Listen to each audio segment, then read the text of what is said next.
Hi, welcome. Thank you for watching Yoga with Elia. This is Elia, and today for our therapeutic practice, we're going to start with a little light back bend. And just for future purposes, just a little bit further ahead in our class, we might need the following props. So if you have a bolster, please get a bolster. If you don't have a bolster, you can always make a bolster out of 2 or 3 blankets. And these are just typical Mexican blankets, which are just what we call yoga blankets. So 2 or 3 of those, or any other thick blanket. You can use a towel, big bath towel or something like that.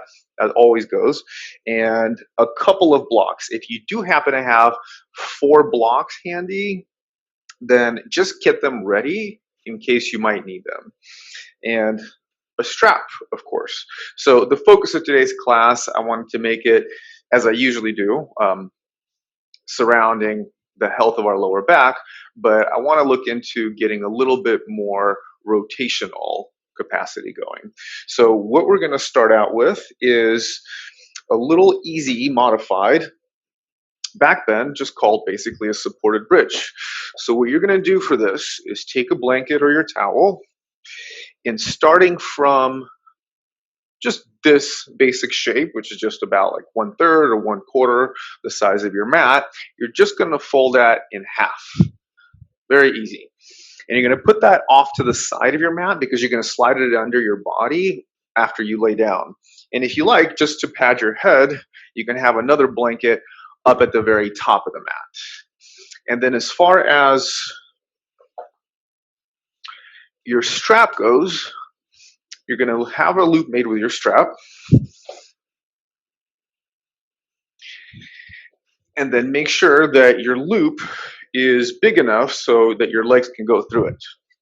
So you're going to sit down, you're going to put the belt around your legs, and you just want the belt a little bit above the knees, so you're never directly tying it over the kneecaps.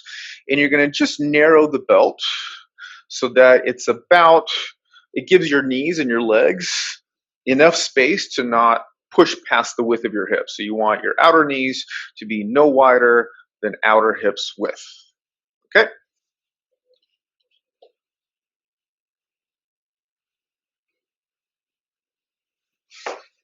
Hey, Carolyn, I'm already getting started. So get a couple of blankets or a bolster if you have. Yep. If you have Mexican blankets or big towels, and 2 to 4 blocks if you have those. I do. So where I'm setting up is you're going to have this belt right around the legs like this, so that your knees don't go wider than your thighs. Okay. Then when you lay down, you can also have a blanket, of course, for your head. Once you get into this position, then you're going to have one blanket that you slide right underneath your pelvis, like so. And so just coming into this position, notice where the top edge of the blanket is, if it's touching the top of the glutes or if it's touching the lower back. Okay. And you can even remain in this position just at the start here, just to give your pelvis and your body some time to ground and relax.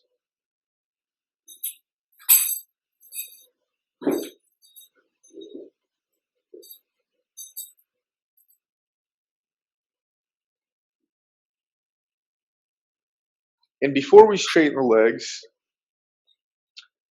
just to reiterate and reemphasize, the edge of the blanket that's closest to your chest, you want that edge of the blanket to be no higher than the top edge of your glutes. And the top of your glutes are exactly where the top of your pelvis is.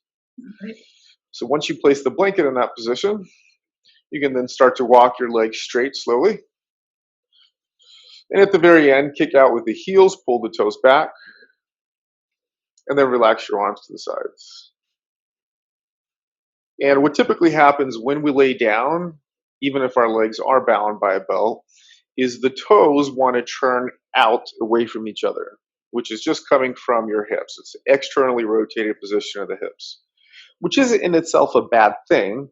But what we want to actually be able to do is start to unlock some of the habitual tension we hold in our psoas muscles, our hip flexors. And because our hip flexor, one of its jobs is to externally rotate the leg, If we let the legs stay externally rotated, it's going to keep the psoas just more contracted than what we need it to do in the beginning.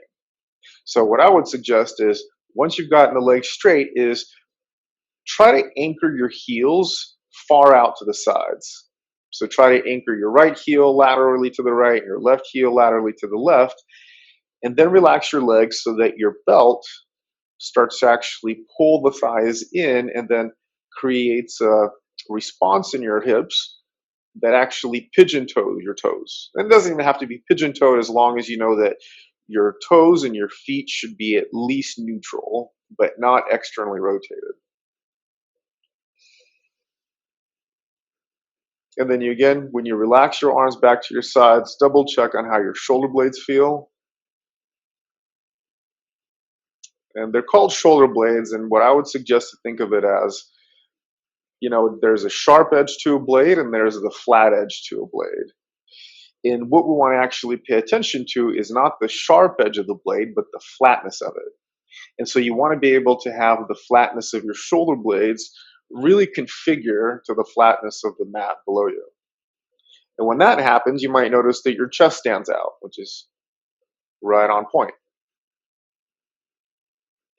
Now, if your lower back, and this is just an optional adjustment, if your lower back feels just a little bit strained or just a little bit kind of confined and not happy in general, an adjustment that what makes sense is you bend your knees again, you lift your hips just the slightest bit amount, and then you adjust your blanket down away from the top of the pelvis so that your blanket edge could be more in line with your tailbone. And when you re-extend your legs again, just don't forget to, again, anchor the heels laterally so that the belt then pulls your legs in and creates a little bit more internal rotation. And you can fiddle with that as much as you like. I would always encourage doing that. I would always encourage taking a little bit more time to get all these things fine-tuned, because frankly, your body and your anatomy, its very existence is predicated on fine-tuning and subtlety. And since our job in yoga is not to reinvent our own anatomy, of course, we have to conform our practice to the constraints of our anatomy.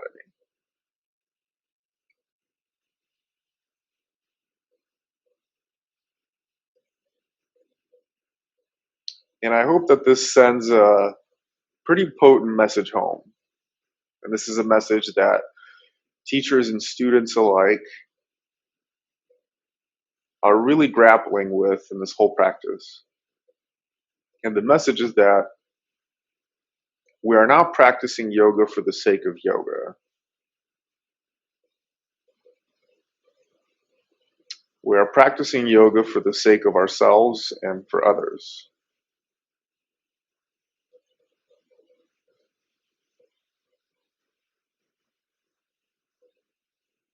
It is not so much that we are conforming our bodies and our movements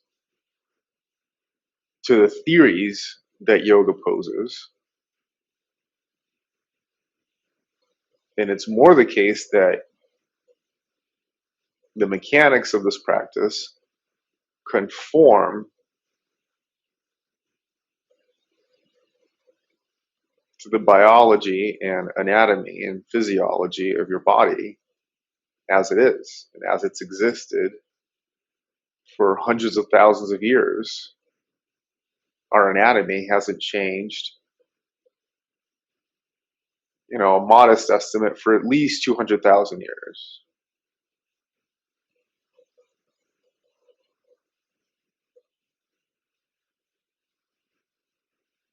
And when we lay down like this, it's especially with the pelvis slightly elevated with the blanket, it really is for the purpose of unlocking some of that habitual tension that we have in the hip flexors.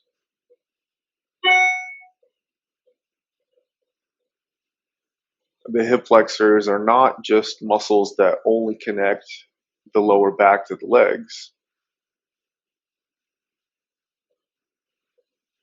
but the very muscle fibers, the tissue, fascia of the psoas, they intersect across a lot of other structures within our torso and our legs.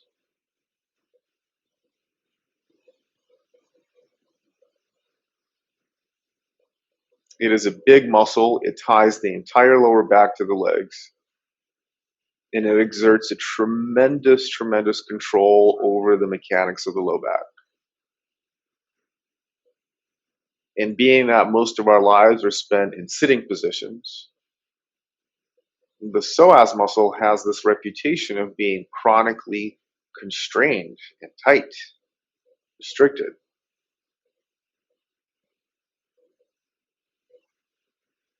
And what this restriction does over time is it actually compresses the lower back.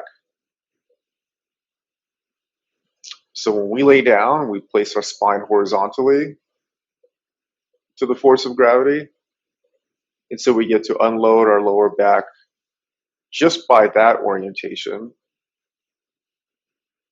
But by putting our pelvis up on a little height like this,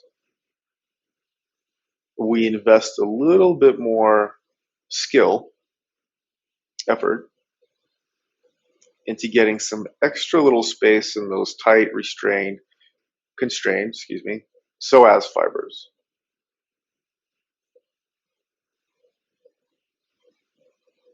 And so after these couple of minutes of laying down, just kind of decompressing both physically, structurally, and because our physicality and structure is the bedrock of our physiology, our mind, and our emotions, we're also decompressing emotionally.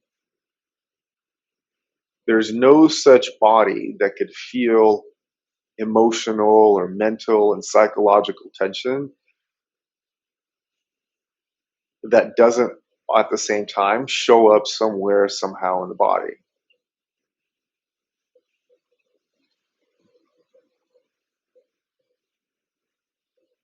Okay, so to get a little bit more attuned to our breath, take one hand, place your hand on your belly, make sure that your elbow is resting on the floor, and your hand is relaxed somewhere over the navel so that as little of your hand should be touching any bone as possible. Right? You're covering as much of the soft part of your belly with your hand as you can. And just leaving your hand there, notice something. Notice that when you inhale, your hand naturally rises with the belly. And as you exhale, your belly naturally falls and your hand falls along with it.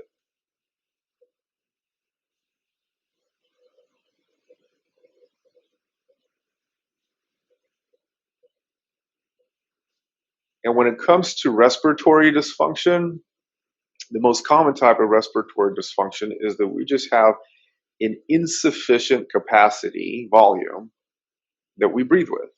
So we breathe less than what we've been built to breathe or how we've been built to breathe. So in these first 5 breaths, we're just going to outline what a good functional breath is. Just to describe it real quick, our inhale has to initially take place in the lower lobes of our lungs. When the lower lobes of the lungs are inflated, they at the same time push against the abdominal content of our viscera and expand the belly. So when we inhale, the first 2/3 of our breath should be localized just specifically in the belly expansion tactic, and the last 1/3 into expanding your chest and ribs. And then when you exhale, you want to do it the opposite direction, where you contract your ribs first, and then you contract your belly last. Okay, so just for 5 breaths, I want you to notice how much your hand lifts and drops with each breath, and to actually try to move your belly a little bit more so you can detect that lift by the movement of your hand. All breathing techniques should start with a nice deep exhale, so breathe everything out. Go all the way to empty. And then inhale slowly. Make sure you breathe through your nose. Really expand your belly as far as you can. Actually push your belly out. And then finally top it off with expanding your chest and your ribs. And when you start to exhale, keep your belly extended. Contract your ribs and chest first. And at the end, start to contract your belly until you're back to fully empty.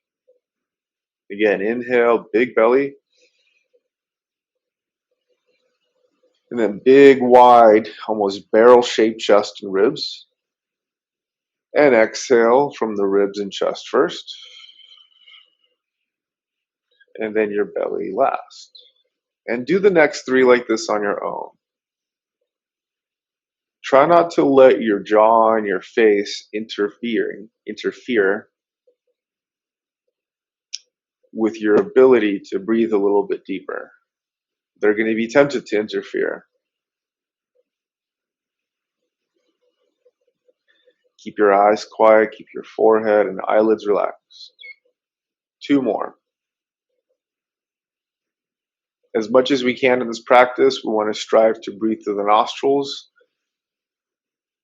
And there's a lot that has to do with, creating a little bit more humidity and moisture to the incoming air into our lungs, which helps our lungs actually expand better and not dry out. And as you finish this last breath, breathing through the nostrils again.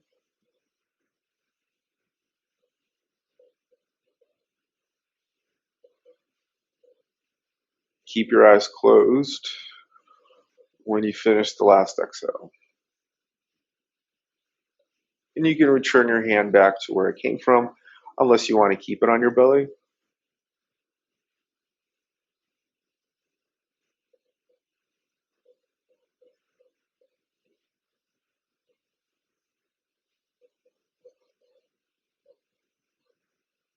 Okay, and then moving your toes and fingers little by little, then your ankles and wrists little by little, you start to kind of wake up all of the motor control in the body carefully. And then bend the knees until your feet are flat on the floor again. And then once your feet are flat, just lift your legs up and hug your legs to your chest. And probably a good idea to take the belt off the legs first, put that off to the side. And now as you hug your legs, and remember, don't close your thighs right in the front of your abdomen. Keep your thighs almost kind of framing your abdomen on the outside, so that as you inhale, your belly can still expand as much as possible, just having your thighs be braced around the side of it. But still, when we hug our legs to the chest, and when we do any other kind of forward folds where the legs are together, it does actually restrict some of our breathing potential. And of course, not every posture is going to lend itself to the same kind of breathing capacity that we just felt laying down. But we still want to be able to do the best we can with the amount of space that you do have to work with. Good. And then put your feet back down, the blanket underneath your glutes. You can go ahead and slide that right out. And let's go into a couple of our nerve glides, neural mobilization. So you can start with your left leg straight. You can start with it bent. You'll see how it feels after the first few. And interlace your fingers around the back of your right thigh. Either keep the hands closer to the knee or closer to the hip so that your elbows can be a little bit more straight. Initially, the whole right lower leg is relaxed, so there's no action in the leg itself. Your arms are only in place to keep your thigh from deviating away from this rigid vertical position. And you do want to make it rigid, and that's what your arms are there for. So what you're going to do is start with an inhale, that same belly and chest expanding. And as you exhale, slowly begin to straighten your leg. Just make sure your leg doesn't move faster than the speed of your breath. Inhale, leg bends. Exhale, straighten. Inhale. Exhale. Right, and that's easy enough, or at least simple enough, if not easy. So do the next 6 or 7 on your own. And by the way, if you can't get your leg all the way to being fully straight without being in pain, then just see where the edge of your leg straightness is before that pain sets in. And if you are flexible enough to get your leg straight, then the next thing you might want to do is just extend your left leg to the floor, unless it's already there. And continuing about for the next 5, this is important to now bring up the issue of how intense do we want to make the sensations of stretch when we're moving this way. And the clinical answer, and this has just been what's kind of assessed out in medical literature and medical findings, is that you don't want to push your stretching intensity past about a level 6 or 7 on a scale of 1 to 10. And 10 being is where you would feel excruciating, like I need medical attention pain, and 1 being completely absent of any sensation. You want to make sure that that intensity doesn't go beyond that 6 or 7, past which your own body, your own nervous system is going to try to fight what it is that you're doing. So there is a point of diminishing returns if we try to stretch too aggressively, too quickly. Let's switch sides. Interlace the fingers behind the left eye. Make sure that the tips of your fingers are actually gripping tightly against the backs of the hands. Again, keep your right leg bent unless you want to straighten it already. Take a big breath in first. Let your belly expand, chest expand. And as you exhale, slowly extend the left leg up.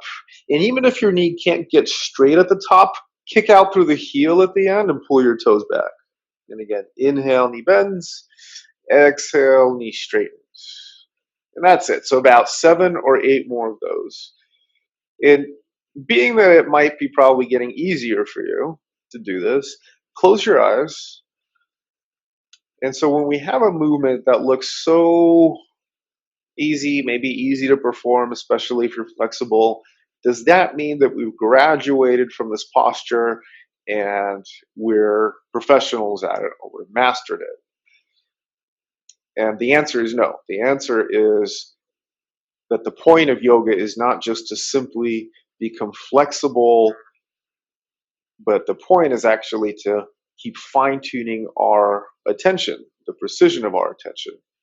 So with your closed eyes, try to really align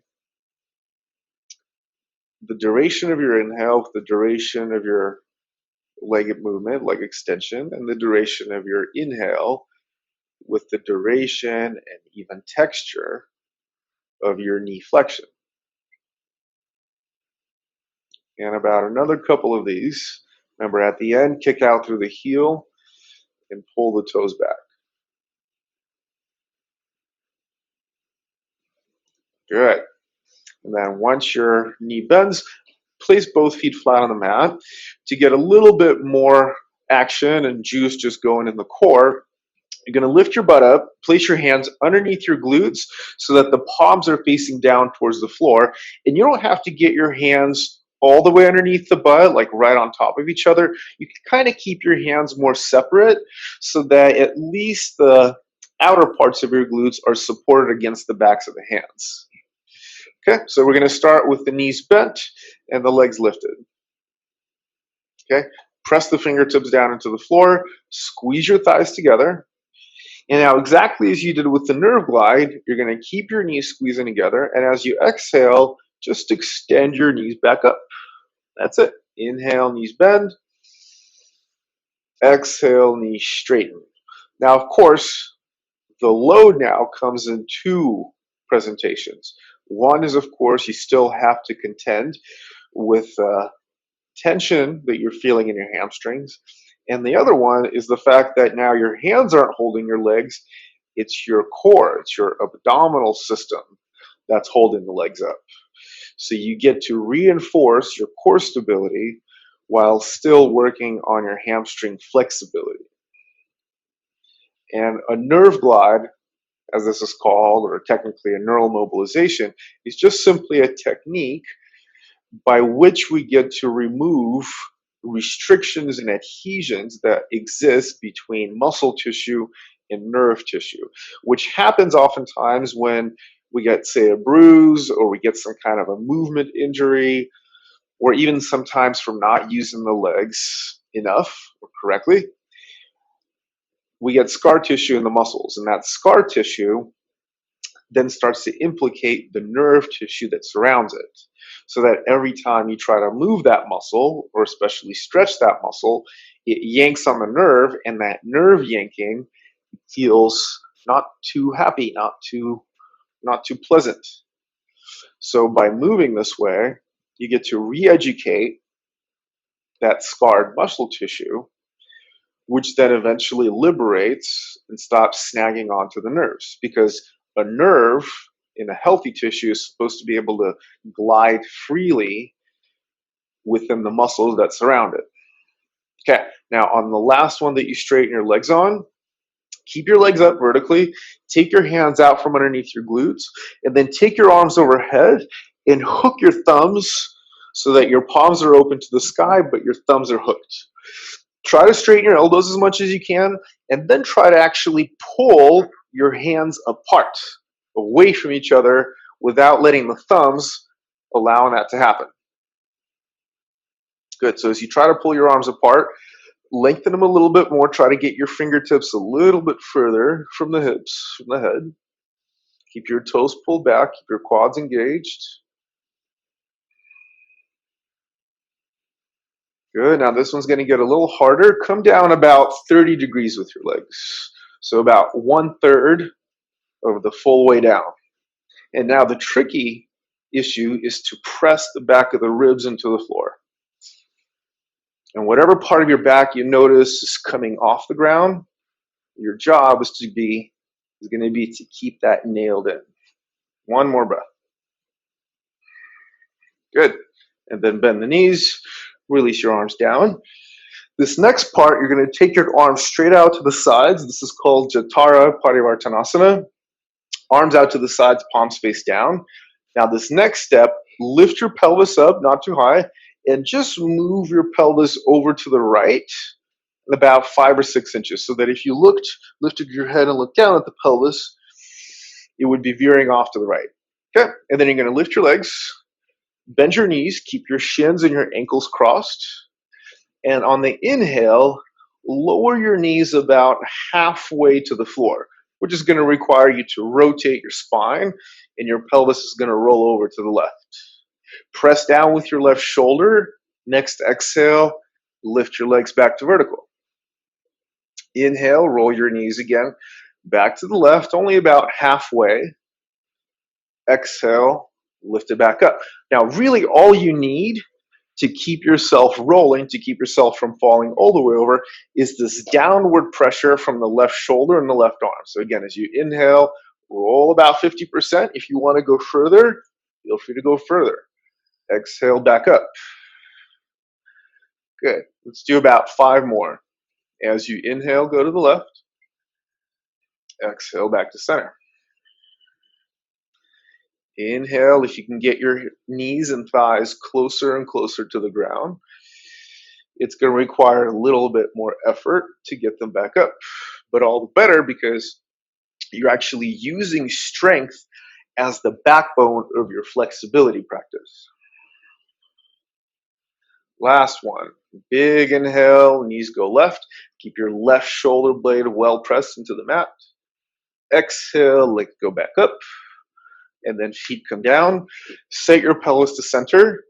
And then go the other way. Set it offset it to the left about 5 or 6 inches. Again, lift your knees. Maybe cross your shins and ankles the other way. Remember, all you need for this side is the right shoulder blade planting, where your left arm really not even that necessary. On the inhale, roll your knees about halfway to the right. Exhale, back to center. Inhale. Exhale. Good. Inhale, knees go maybe even further than halfway to the right. Exhale, back up. Good. About 4 or 5 more. Inhale, maybe take your legs all the way to the ground. Exhale, back up. And the key here is that you exhale on the harder movement, which is lifting your legs back up from the floor. We're using a special section, special subset of our abdominal wall called the oblique muscles, the oblique chain. And the oblique chain is very interesting because one of its functions is to help us rotate the torso. But the other function is when we have a forced exhalation. So we see that, mechanically speaking, the same muscle that controls rotation also controls a forced exhale. So that means we tie those two together. If that muscle does two things, then to really get that muscle to work better, we do those two things simultaneously. On this last one that you lift your legs back up with, then set your feet down, center your pelvis again, and then let's roll over to the side and come on up. So this is going to be another twist. It's going to be another partially restorative pose. We're not going to be in it for too long. So if you have a bolster, you can use a bolster. But if you don't have a bolster, you get your blankets or towels. And the blanket that you use to place underneath your hips in that shape, use the same shape with your other blanket or towel. Just make sure the way that you fold it, you place it kind of head to toe on top of the blanket, so that where there's a single fold of one blanket, it's on the other side of the single fold of the other blanket. And that way they're not tilting off in one direction, and you can actually be more symmetrical when you place your body on it. Okay, so this is going to entail a little bit of a different setup, so I'll just show you real quick where we're going with this. So where I'm starting right now is I'm actually sitting on the side of my hip, on the side of my left hip, about, 2, 3, 4 inches away from the edge of the blanket or the bolster that you have. And my legs can just be relaxed on top of each other. So just knees gently bent. Just make sure one thigh is nice and well placed kind of on top of the other. So you can just kind of mimic this leg position. But then here's the entry to the pose. You're going to start with your hands planted on the ground. I want you to lift your lower belly up as you do this whole thing. And so what I'm doing now is I'm actually pushing my chest and my heart off the floor using the arms. So that way I create length. And I want you to especially notice the length that you're creating on the left side of the body, because if we're turning to the left, it's the left side of the body that's going to want to shrink a little bit more.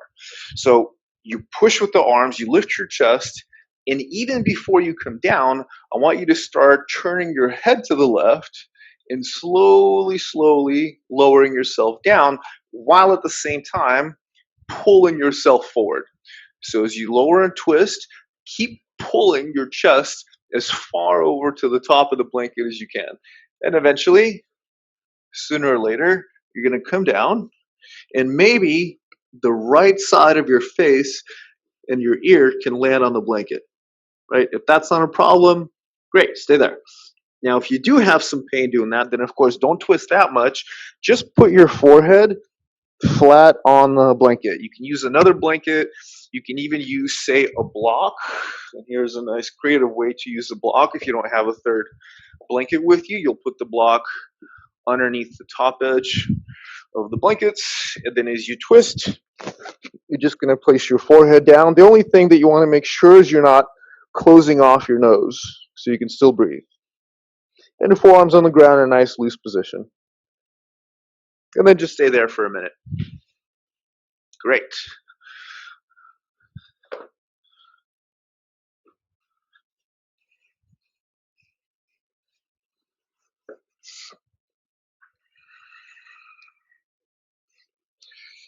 And if you do have your forehead down, you'll notice, and this is just kind of the case for any posture and just the nature of the body, is that the degree of twisting tension, it starts to ease after the first 10 breaths or so, maybe even less. And if that eases, then that really means that your body is now open to going the next step.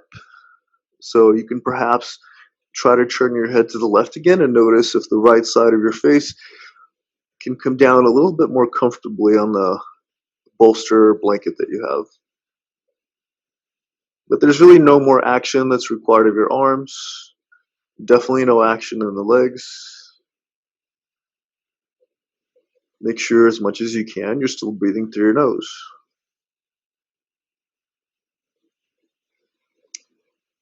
Now, we're talking about twisting in the previous core exercise, and I was talking about more of the functional, the movement, active elements. But now when we twist the torso, most of that twist comes from a part of the spine called the thoracic spine. And it's really important to know that, because if our thoracic spine is restricted, then we can't twist as far. And that has a lot of relevance to another function, respiration. Now, because your lungs are within your ribs, and your ribs are connected to your thoracic spine, in order to have the ability to expand your ribs as your lungs expand, requires flexibility from what the ribs are attached to, which is your thoracic spine.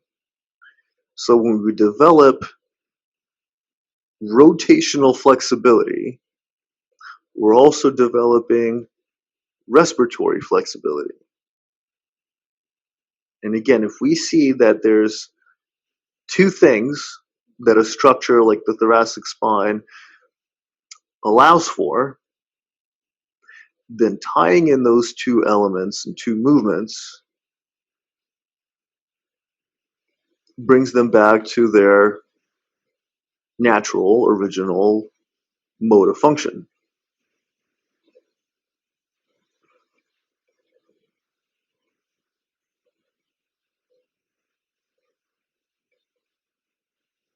And for the last couple of seconds,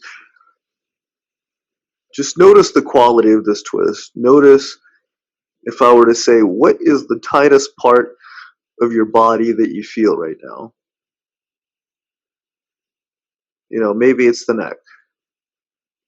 Maybe it's actually the hips.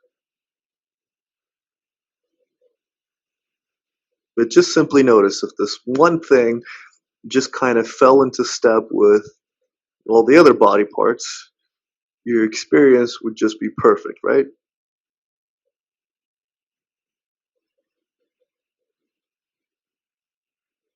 Okay, now to come out, place one hand on the floor at a time, and then inhale as you slowly push yourself up, and then just not even getting up, really spinning around to your bum, and then spinning around to the right hip. Again, make sure that your outer hip, and if I didn't say it on the first side, make sure that the center of your hip, or like your hip, is in line to the center of your blankets or bolster. So again, you're going to push off the floor, lift the chest as much as possible, and then as you slowly start to pull yourself forward, almost like you were doing cobra or sphinx pose, begin to twist and turn your neck, turn your head a lot. And as you progressively lower, keep twisting and twisting and twisting until the left side of your face is on the blanket. If that's a little bit too restricting, confining to the neck, then as I showed you on the first side, place a block right underneath your forehead. Make sure that your nose is open.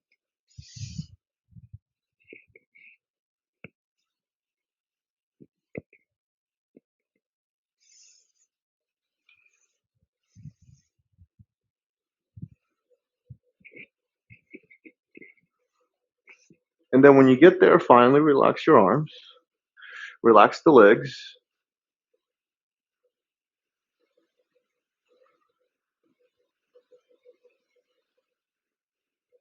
And this is absolutely a restorative posture. And one reason I say that is because one of the main characteristics of a restorative posture is a posture that requires almost no effort to maintain. And so the less you're efforting,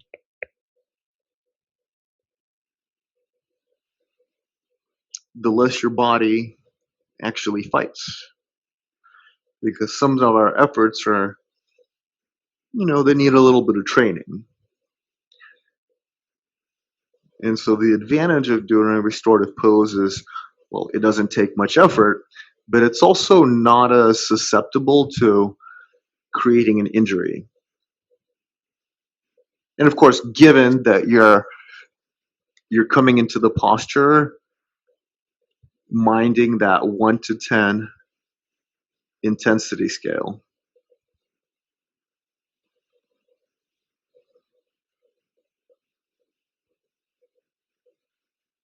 Can you observe the difference between the previous side and this side? Remember just before we came out of the last twist? I ask you to just locate where in your body you feel things are kind of holding back more than anywhere else. Is that still the case on this side? And if it is the case on this side, the conclusion that you can draw from that is it's just a general degree of tension or inflexibility that your body will just have to work through. Now, if it is different from the previous side, though, what that says is there's some asymmetry between what your body is capable of doing on one side or in one direction and another. And this is what we really have to look out for the most, is asymmetries. The fact that there might be an imbalance of competence from one side to the other side of the body. Because the imbalance of strengths and flexibilities and competencies physically, they're not dangerous for the muscles themselves. They're dangerous for what the muscles control, which are your joints.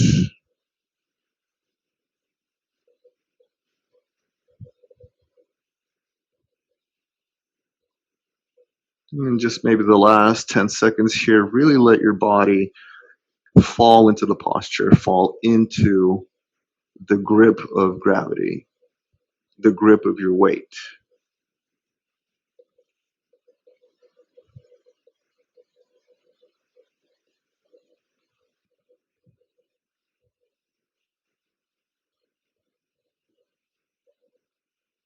And then again, carefully press up using one hand at a time or both together. Make sure that you inhale as you come up. Good. And then once you're up, put your blankets and blocks, if you had them out, off to the side.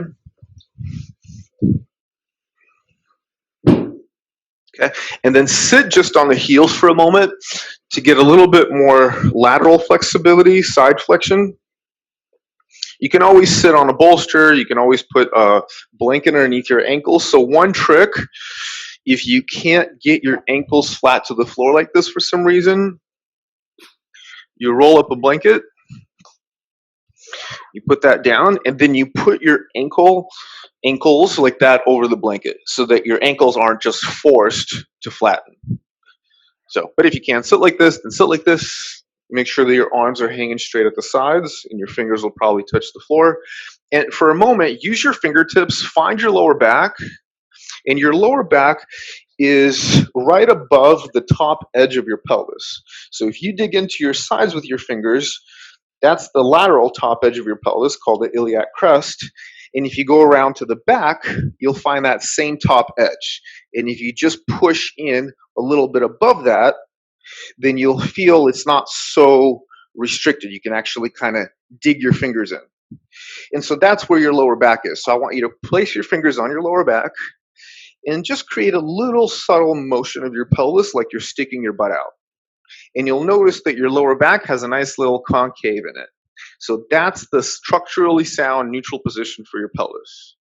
So why I'm saying this is the following.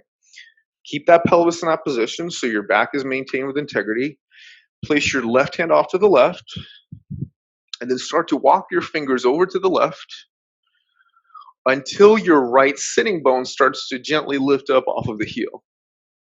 Okay, once it does, flatten your hand to the floor and push away from that part of the mat so you're re-nailing, yep, that right side of the pelvis down. And before we go any further, again, you can use your fingertips, check on that lower back curve, make sure that you haven't lost it. Because I'm not saying do something with your lower back. That lower back curve is instantiated by what you do with your pelvis. So it's always going to be pelvic control and pelvic support that actually supports the low back. So once you got your pelvis in the right action, your low back in the right position, lift your right arm overhead, and then slowly start to reach your right arm over to the left. Try to keep your elbow a little bit more straight. And as you start to reach your arm a little further, your flexibility may allow you to bring your left elbow down. If it does, still make sure that you're pressing away with your left arm so that you're still trying to anchor your right sitting bone to your right heel.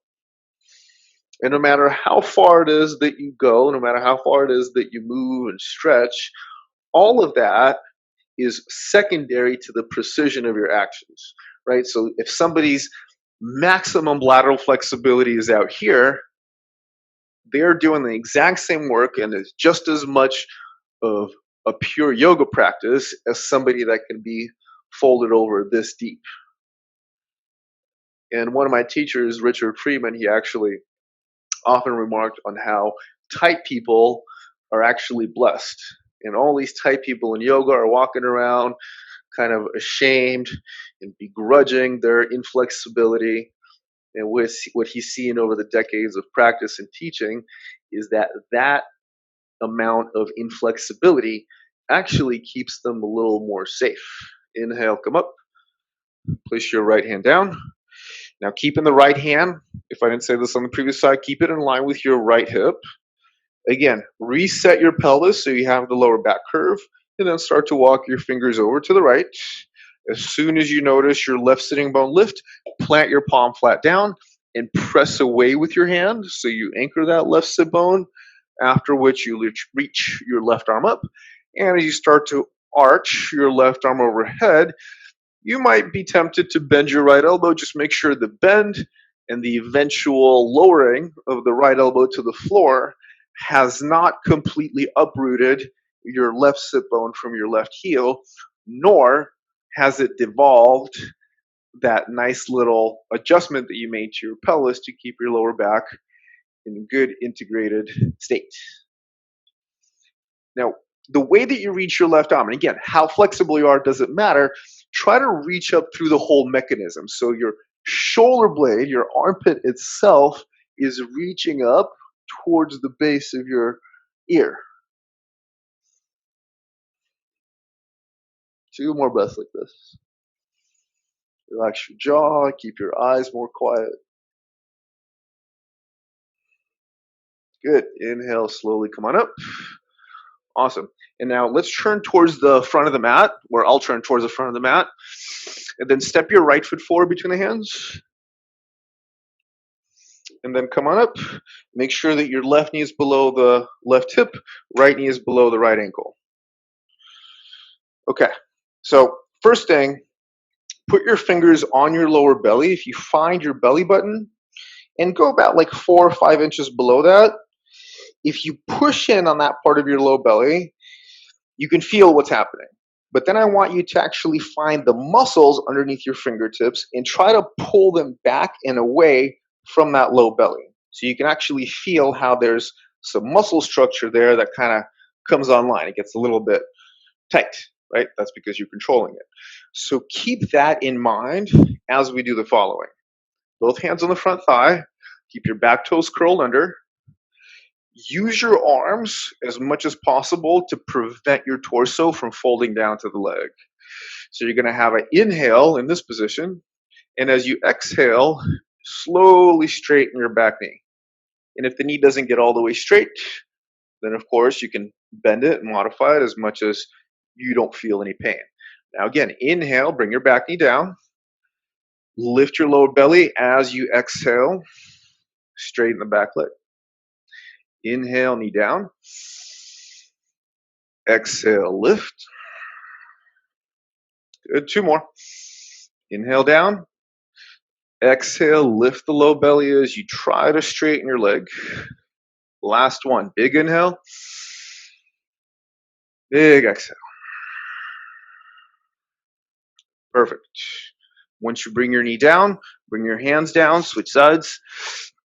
And one more thing about lunging, make sure that your front heel and whole leg really stays in line with your left hip.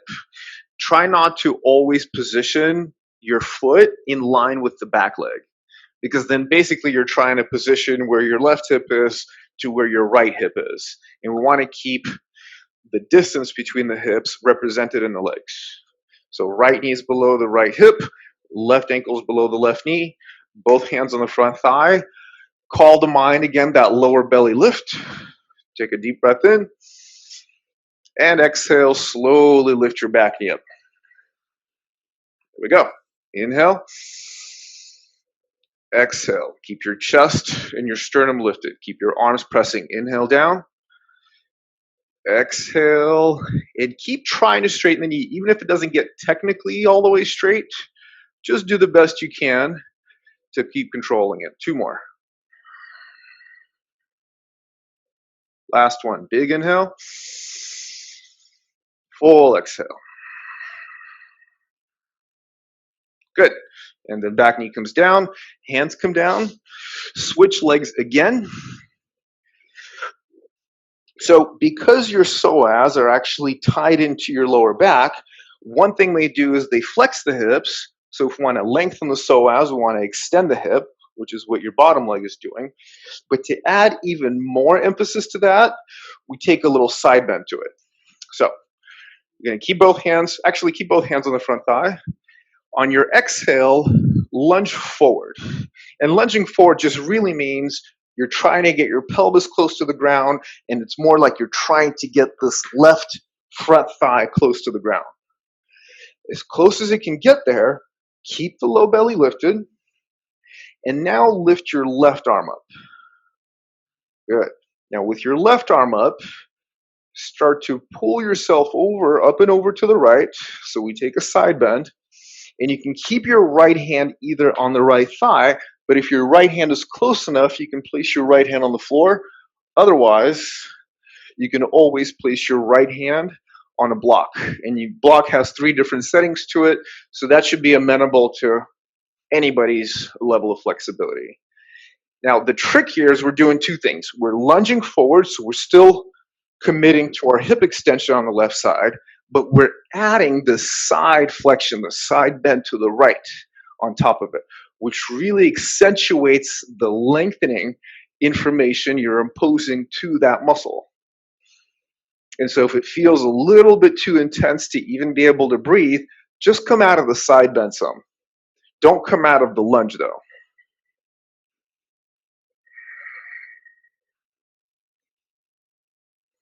Last breath out there. Inhale, come back up. Hands down, right leg back, left leg forward. And again, if you used the block before, just keep a block out to the left side of your body for this next one. Both hands on the front thigh, and exhale, lunge forward.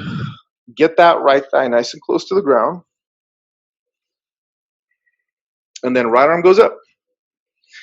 Keep your low belly lifted. Start to reach up and over to your left.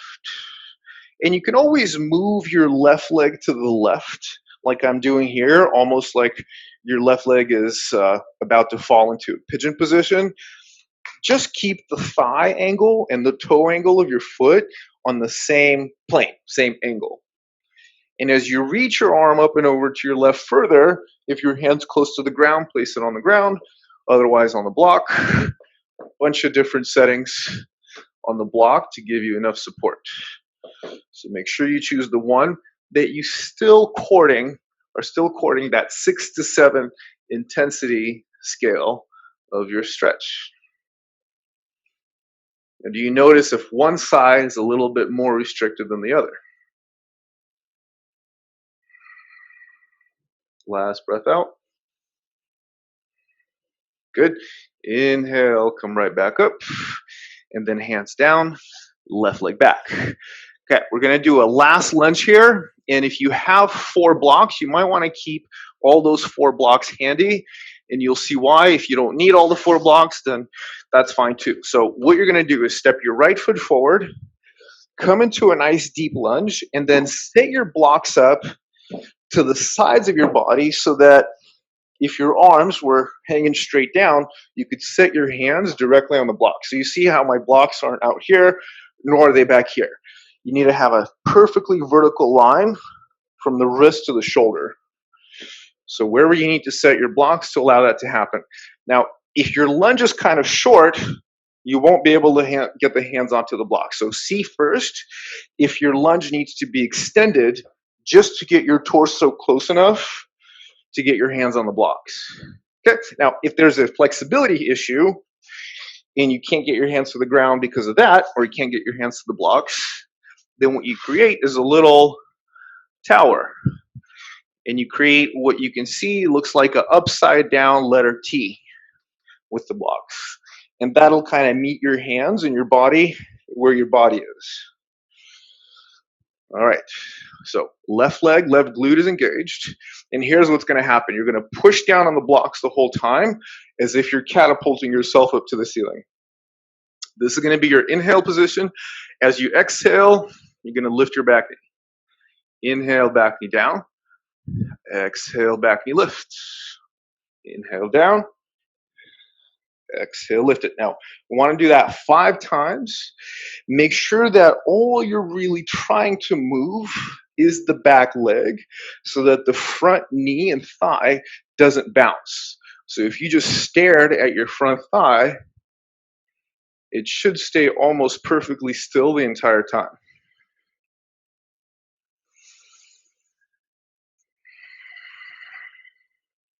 Good. Last one. Big inhale, knee comes down. As you exhale, lift the knee, press your arms into the blocks and lift the chest. Inhale, knee down, switch sides.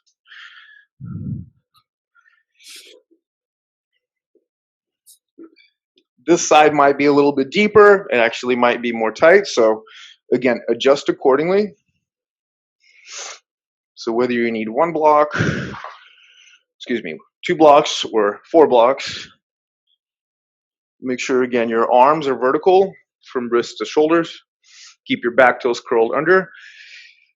So we're adding a lot more complexity to these lunges. So that means when you exhale, you work to lift your belly, you work to press your arms down so your chest stays afloat as you're moving the back leg. So these 3 variables are not easy to manage.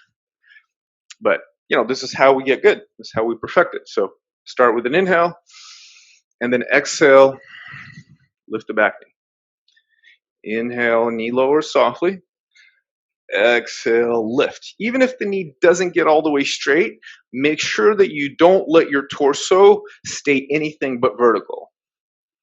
Exhale. And how you'll better keep your torso vertical is to have continuous pressure pouring down into the blocks. 2 more. Last one. Lift the low belly as you inhale. Keep the low belly lifted as you exhale and lift your back knee. And then inhale, knee comes down, left leg comes down, and then put your blocks off to the side. You're going to lay down on your abdomen. Okay, keep your hands in line with the shoulders. They don't have to be right underneath the shoulders, just somewhere in line with them. Point your toes back behind you. Press your toenails into the mat. When you press your toenails adequately, your knees will lift off the mat. That's a good sign, so look for that. Next point up from the knees is the glutes. Keep the glutes engaged the whole time. Lift your lower belly. Feel where your pubic bone is and use your butt to try to actually keep pressing, depressing the pubic bone into the mat. And as long as your pubic bone doesn't lift off of the mat, start to gently pull yourself forward as you lift yourself up. So our first mode of action, our first direction of movement is more forward, which is to say lengthen. So that comes from a backward pull of your hands, like if you wanted to pull yourself off the front of your mat. So that's the first direction of movement.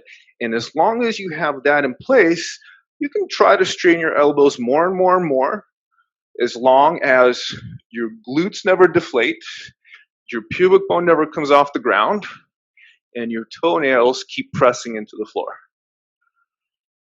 Keep your shoulder blades down and on your back, so away from your ears and away from your chest. One more deep breath in, and exhale, slowly lower down.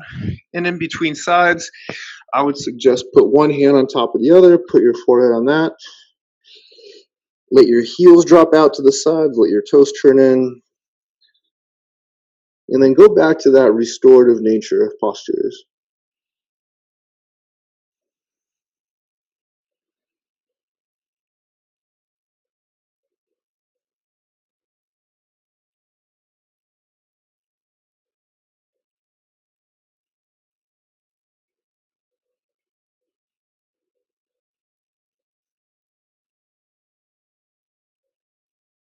Okay.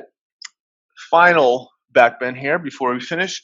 Set your hands up the same way you did before, in line with the shoulders. Okay. Now first, just use your arms to lengthen forward. So it's that primary action. And Roger Cole always talks about this in terms of length before motion. So we're always establishing, especially if it's the spine, length and space into the joints before movement. So when you pull yourself forward, you get the length, engage your glutes, press your pubic bone down. Okay, and then keep your toenails there on the mat, keep your glutes engaged, and lift your hands off the floor. They don't even have to lift that far. You can literally keep them hovering half an inch off of the mat. Doesn't matter. Just make sure your shoulder blades are pulled back. Don't overarch your neck. Close your eyes and adjust your head so that the curve of the neck is compatible to the curve in the rest of the spine. See if you can make your pubic bone a little heavier by engaging your glutes more. And last 5 breaths, also now lift your legs. So essentially, the only points of contact is your abdomen and the front of your pelvis. Keep both glutes working hard, really. One more breath in. Exhale, come all the way down. And again, one hand on top of the other. Relax, let your heels drop out to the sides, let your toes turn in. Close your eyes.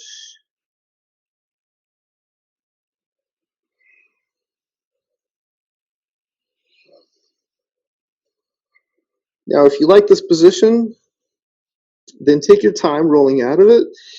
But if you're ready, just simply roll over onto your back.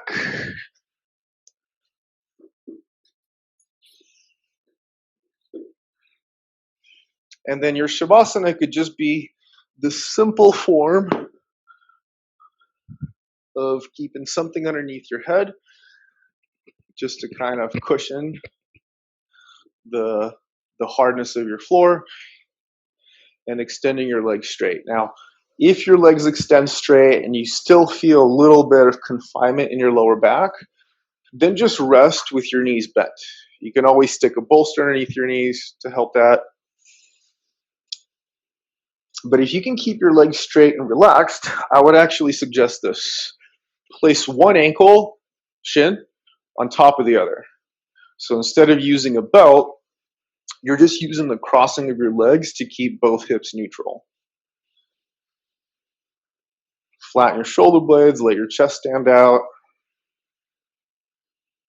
If you have something that you can cover your eyes with to start to kind of manufacture an artificial nighttime, that's when your nervous system can really go into the rest and restore state.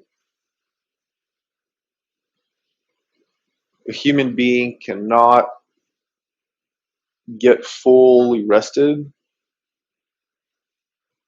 in the presence of light.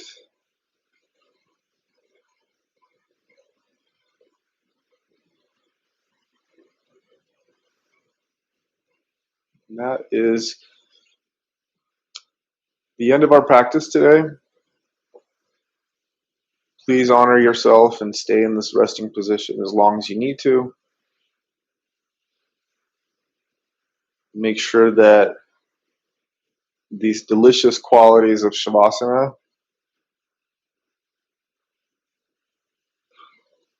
can be felt before you move, so that when you actually are ready to move and go about the rest of your day,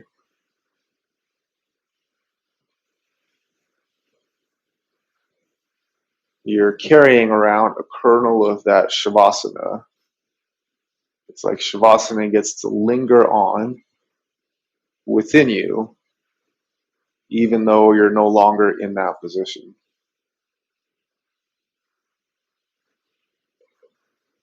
Rest well.